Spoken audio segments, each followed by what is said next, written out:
everyone, I hope you're doing well.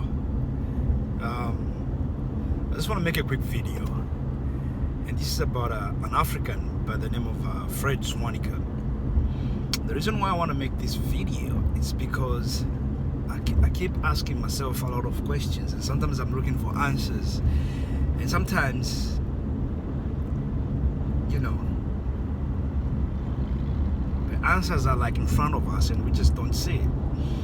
You know, I'm a Pan-Africanist, I'm pro-black, but being pro-black doesn't mean we leave everyone else, in my opinion.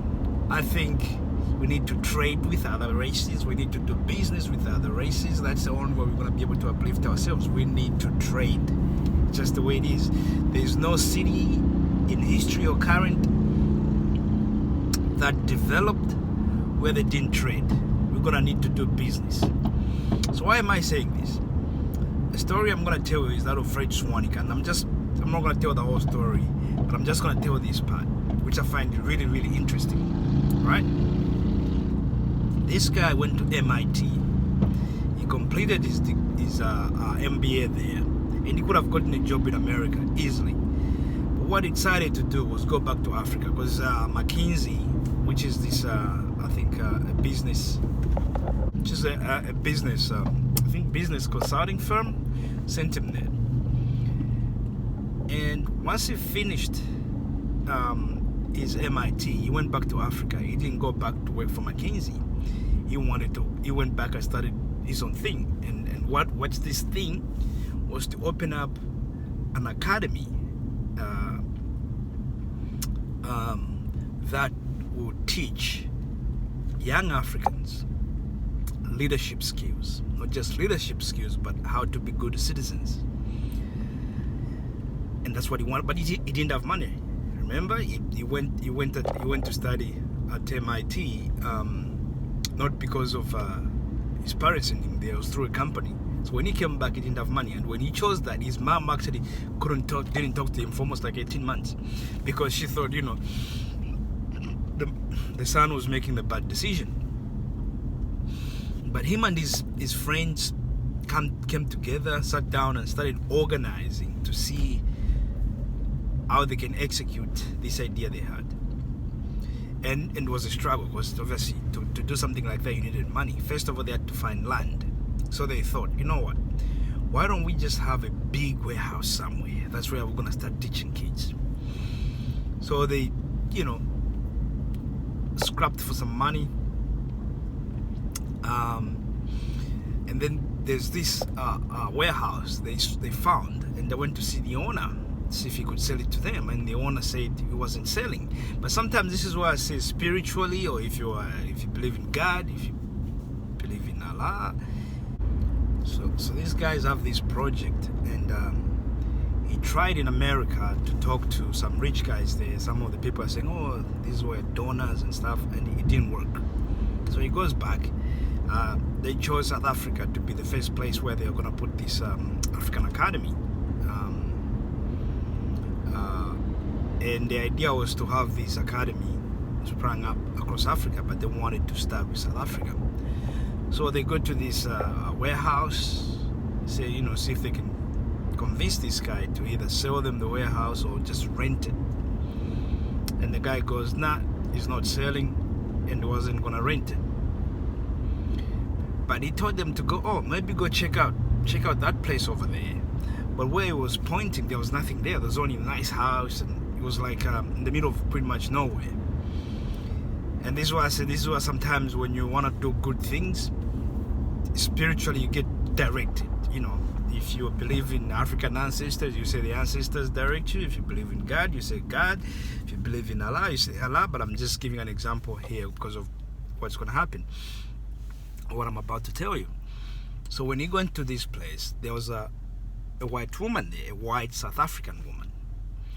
And he goes, you know, in his mind, he's going, I don't even know why I'm here. This is ridiculous. So he explains to her, like, oh, you know, she had plenty of land, and she seemed to be well off. And he sits down with her and he explains to her what he's planning on doing. Say, I want land and we want to do this, blah, blah, blah, blah, blah. So she goes, okay. Yeah, she didn't seem so interested. So he was just saying it as, because he was already there. So she tells him, like, I want you to put this in writing. Tell me what you want to do, and what's going to be happening at this school. Remember, this guy is not like an educator or something like that. He's an MBA. He's got his as an MIT graduate. And he goes and writes pretty much like a proposal kind of thing, and he sends it back to her. And he wasn't even serious. He said, wasn't serious, because I know she was just wasting. It felt like I was just wasting my time, but I had to do it because she asked for it, and just to be polite, he does it. And then a few weeks later, he receives a call saying, "Oh, I'm gonna give you the land." He couldn't believe it. This is a white South African lady. And not only did she give him land, she also donated money. And up to date, she's the biggest donor for African Leadership Academy. But it's not just African Leadership Academy. Now there's African Leadership Universities. They've opened up some of the best universities owned by African in Africa. But why do I tell this story? Because I'm trying to compare what Fred Swaniker is achieving in Africa and what Dr. Umar Johnson is achieving in America, right? So Fred Swaniker got given land by a white South African, and not only did she give him land, she's still the biggest donor. There's a lot of people that donate to all over the world. Fred Swaniker now has become famous, and you got billionaires now that give him money, that give him all sorts of things. And the other group is Nigerians in South Africa, like Nigerian doctors, and all these people donate a lot of money to the African Leadership Program. That's why the fees are cheaper. It's very affordable compared to any university, most universities on the continent. But why do I tell this story? He is a white South African woman. And I know there's all this land issue going on here in South Africa, but he is a white South African woman, gives this black man land. Not only does she give him land, she also gives him the money, and she keeps donating to him year in, year out for him to achieve his dream. Right? Why? This just made me reflect on a few things. Reparations in America, South Africans wanting their money. The thing is, there's groups in South Africa, people have been given land, but they chose money. They were asked to say, we give you land or you choose money. We have to talk about these things. Some South Africans choose money, if not most of them, choose money over land. They choose money and then they go and splash it, and then they go back to being broke. And I'm thinking to myself, are we organized enough? This is just one part, and I don't want to mix things up. Are we organized enough to a point where, let's say, if black Americans got given reparations, what do you think is going to happen to that money? Let's say every black American today was given $1 million. What do you think is going to happen to that money in about 6 months? Because I can see it happen. It's happening in South Africa. Not everyone, but there's a good chunk of people that choose to get the money over land and then waste the money. Now, the other part is, if we actually be organized, if we actually proposing things what we're gonna do, it's something that we need to get, especially like if you look at the black Americans, they need to be a bit more organization towards the reparations thing. Because if today the government of America said, I'll give you $1 million each, man, money, people will be buying 10 teams. It's just going to go back to white people. That's my opinion on it. But the reason why I told this story is because I'm looking at Dr. Umar Johnson. Dr. Umar Johnson has been wanting to build this school, which I think is actually similar to what Fred Swaniker is doing in Africa. And this is a population where there's over 40 million black Americans. 40 million of them. And most of them earning an average of $60,000. which is not a lot of money, but they're making money, which means they can afford to donate even to Umar Johnson, maybe even just $100 a year, so he can build this school. But it's been a struggle, and people laugh at this man. You know, the money he had was like $750,000, and I keep saying this, even in my country, in the country I am right in, you can't buy nothing with $750,000. You know, my house alone is worth more than that. You know, so you buy nothing with that kind of money. But everyone has been laughing at this man. And I'm looking at Fred Swaniker. Fred Swaniker has a lot of white people supporting his project. Like I said, the first person to give this man land where the African Leadership Academy stands today. And it's a campus. It's a big place. Not only did she give him the land, she also gave him the money. This is what I say. Here you got B1 in America, and the man cannot even raise enough money to build this school.